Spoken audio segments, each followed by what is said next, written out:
নমস্কার বন্ধুরা, শুভ সন্ধ্যা। তোমরা সবাই কেমন আছো? আশা করি তোমরা সবাই ভালো আছো। তো যখনই দেখবে মন খারাপ হয় তখন তোমরা সবাই চেষ্টা করবে তোমাদের নিজের ধর্ম অনুযায়ী সেই জায়গাগুলোতে, সেই ধর্মস্থানগুলোতে যাওয়ার। তো দেখবে মনটা সত্যি অনেক ভালো হয়ে যায়। আমি এটা বহুবার, মানে একবার দুবার না, বহুবার আমি এই পরিচয়টা পেয়েছি এবং সত্যি এটা ভীষণ পরিমাণে একটা, মানে কি বলবো, শক্তি আছে, পাওয়ার বলো, শক্তি বলো, যেটাই বলো, আছে, যেটা তোমাকে ওইখানে নিয়ে যাবে এবং তোমার মনটা সত্যিই ভালো হয়ে যাবে। তো যখন মানুষ মানে ভাবে না যে আমি এখন এই মুহূর্তে কিছু ভাবতে পারছি না, তখন দেখবে একটাই ভাবনা যে সঠিক কোনটা আর বেঠিক কোনটা সেটা মন থেকে বের করতে পারে না মানুষ। তখনই কিন্তু আমরা ভগবানের শরণাপন্ন হই যে তুমি বলে দাও যে কোনটা ঠিক কোনটা ভুল। তো যাই হোক, আমি মনে করি কারোর সঙ্গে যদি কোনো ভুল হয় বা কারোর সঙ্গে যদি কোনো বেঠিক কিছু হয়, তাহলে সেটা ভগবানই উনি করান এবং সেটা উনিই আবার শুধরে দেন এবং উনিই সব কিছু ঠিক করে দেন। আমার এই বিশ্বাসেই আমি সবসময় থাকি বা চলি।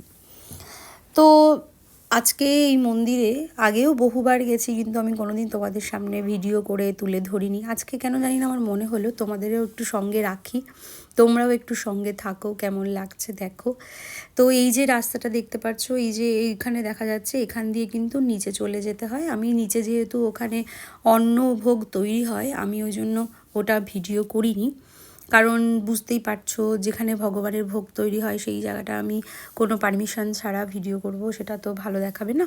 তো যাই হোক, এখানে দেখলাম যে সবাই মোটামুটি এখানে ভিডিও করছে, ছবি তুলছে, তাই আমিও ভাবলাম যে আমিও একটু আমার বন্ধুদেরকে একটু দেখাই আমার এখানে যে মন্দির আছে সেই মন্দিরের পরিবেশটা কেমন।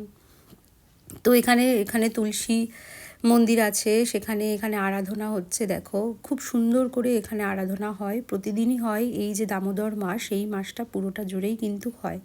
তো যে যেদিন সময় পায় সে সেদিন এইখানে যায় এবং ভীষণ ভালো লাগে। মানে মনে হয় কি একটা শান্তির প্রতীক এখানে বিরাজও করছেন এবং রাধারানী আর আমার গোবিন্দ এখানে এত সুন্দরভাবে আনন্দ সহকারে বসে আছেন যে দেখেই যেন মনটা ভরে যায়।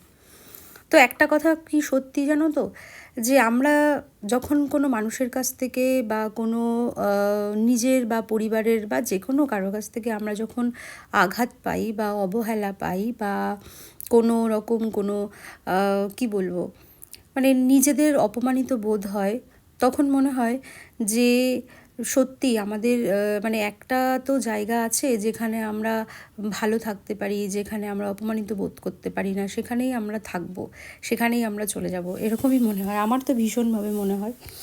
তো